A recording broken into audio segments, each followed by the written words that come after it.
I went to the wedding of a junior colleague from work, only for the bride to say, "People with a low education and who are poor should sever ties with my husband."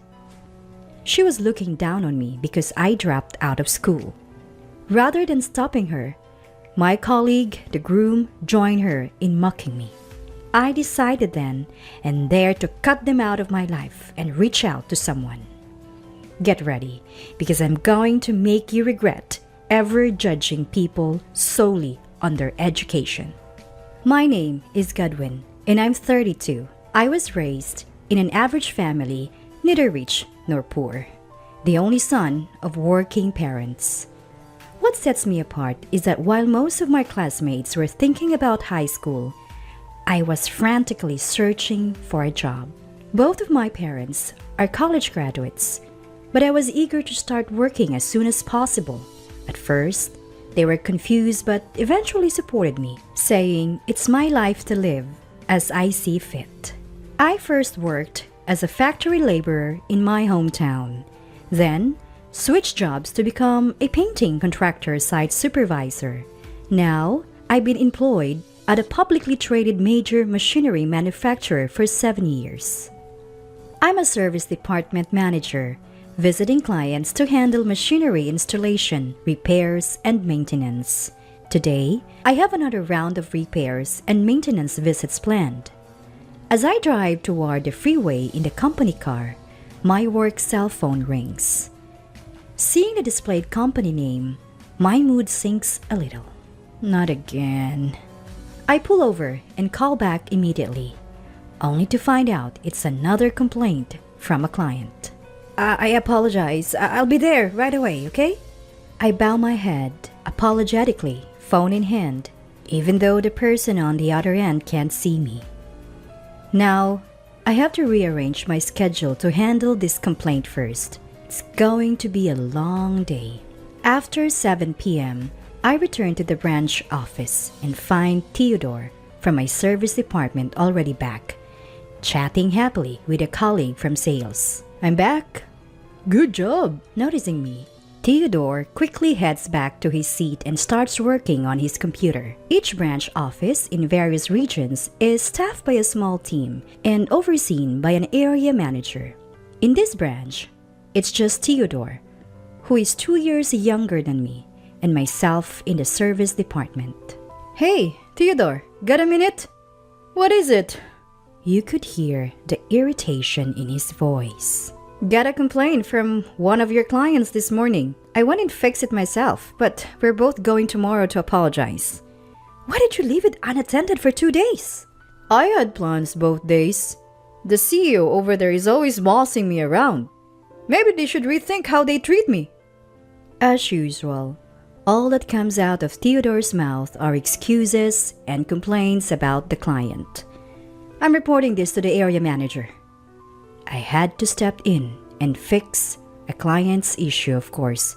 I have to report it. Yet, Theodore, without any remorse, snorts and says, "So you're ratting on me again, just because you're jealous of my education. You exaggerated things in your reports." He thinks I, a college dropout, I'm jealous of him? A graduate from a prestigious university. Theodore used to be this polite, humble, and adorable junior. But the moment he found out I was a dropout, his attitude changed entirely. I wouldn't mind if he did his job correctly, but there are too many complaints from his clients, and it's a headache. The next day, we both go to the client to apologize. "What are you doing here now? Your job is to fix this." The president of the client company is aggressive with his words, but it's not uncommon for people in industrial settings. I'm used to it, but Theodore, with no field experience, stands there saying nothing. After calming the angry client and discussing future improvements, Theodore finally mutters a soft, "I'm sorry." I thought he'd be feeling down on the ride back, but I was wrong. "Why are field workers so uncivilized?" Instead of showing any remorse, Theodore was back to bashing the client. That CEO pretty much advertises his lack of education with the way he talks. It was embarrassing to witness. Who made the client that angry? Maybe you should reflect on your work. My words fall on deaf ears. You're just out of touch because you've worked in those environments. Even so, if you're going to be in this line of work, you have to get used to it. Theodore laughs mockingly. What are you talking about? I only took this job to gain some mechanical knowledge. I don't plan on sticking around. Typically, people like Theodore would spend 2 years in service, then move to sales, but he's been here for 3 years. Nobody's going to move a guy with so many complaints to a sales position. He genuinely believes the bad reports are all because of me being jealous. If that's the case, all the more reason to get good at your service job. Show some sincerity to the client. Sincerity? When his attitude is that bad? There's no sincerity to talk about. Maybe it wouldn't bother me if he was on the same level as me, professionally speaking. I couldn't bring myself to say another word to Theodore. One day, I was on a business trip to set up some machinery. The test run didn't go as planned due to some glitches, so I had to stay overnight to fix it the next day. We had limited staff at the branch, so when major tasks like this came up, other local branches would help out. As I was looking for a place to eat near the hotel, someone called out to me. Hey, what are you up to? Turning around, there stood Theodore, arm in arm with a woman. Oh, hey, Theodore, good evening. I greeted the woman beside him and offered a handshake, which she accepted without a word. This is my girlfriend, Selena. She's from around here. I felt like I had seen her somewhere before, but I didn't dwell on it. Theodore invited me to dinner, and I accepted. After ordering, Theodore started to gloat. Actually, we just got engaged. She graduated from the same college as me, and her family is quite wealthy locally, and definitely on a fast track to success. That explained the dinner invitation. He wanted to show off his fiancée. As for Selena, she barely acknowledged me, not making eye contact and offering only occasional nods to Theodore. Dinner ended with Theodore dominating the conversation. When it was time to go, he excused himself to go to the restroom. Left alone with Selena, she broke the silence. I've heard quite a bit about you from Theodore. Her eyes locked onto mine as she spoke with a certain coldness. I could tell Theodore had been bad-mouthing me. You think your managerial role is a big deal? Just because you've been at the company a few years longer? Could you please stop blocking Theodore's career? Certainly, the position of manager is something anyone can achieve through years of service and performance evaluations. And our direct boss is the area manager. For Theodore, I'm just a senior colleague, which isn't incorrect. Deciding it was futile to argue, I let it go. Theodore soon returned and wouldn't make eye contact, pretending like nothing happened. As I was leaving, I asked him about work for tomorrow, and he said he'd be helping out at this branch. Something felt off, but I didn't say anything because she was there. The next day, I went to troubleshoot a test run as planned, but Theodore never showed up. I felt uneasy, so I discreetly consulted the area manager and had him look into Theodore's business trip application. Turns out, on the day I met Theodore and his girlfriend, they were supposed to be on a business trip that involved an overnight stay. This was a clear false claim. The area manager asked to handle the rest, so I left it to them. Sometime later, the date for Theodore and his girlfriend's wedding was set. I wasn't invited and felt relieved. But a week before the ceremony, the area manager asked me to attend in their place. They were supposed to give the main speech but couldn't make it, so they asked me to do it. I initially declined, but accepted when they said they had showed up later. On the wedding day, I arrived early and bumped into Theodore and his girlfriend on my way to the waiting room. They looked surprised to see me. You know, my elite friends and I all have degrees from prestigious universities and work in top-tier companies. I didn't think you, a dropout, would fit in, so we didn't invite you. Theodore scoffed. I was asked to speak on behalf of the area manager who will be late. Once they arrive, I leave, I replied. The color drained from their faces. Are you trying to embarrass me by having a dropout give a speech? If the area manager can't make it, there's no need for a speech. Leave now, Theodore commanded. Cut ties with my husband. You, uneducated pauper, his girlfriend chimed in. They laughed haughtily and walked into the waiting room, leaving me stunned. A new emotion welled up and my whole body started trembling. If they want to sever ties, then so be it. I stayed under the radar and waited for my turn to speak. Finally, it was my turn.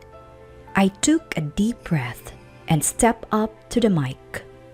Though Theodore and his girlfriend glared, urging me to leave, I started my speech unfazed. Congratulations on your wedding. If you thought I'd stick to usual pleasantries, you're mistaken. Theodore isn't exactly commendable in his job, but this is a celebratory occasion, so I must use only the highest praises. Top tier graduate, Theodore. You are exceptional in accumulating customer complaints at work.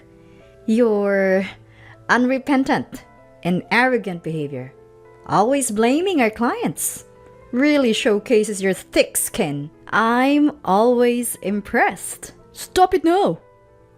She stands up beside a flustered Theodore and shouts, overtaken by rage. You're supposed to cut ties with Theodore. Quit bullying him! The room starts buzzing, but I continue my speech unfazed. Our Ivy League grad Theodore is quite the trickster. He's been lying about business trips to go hang out with her and claiming expenses for it?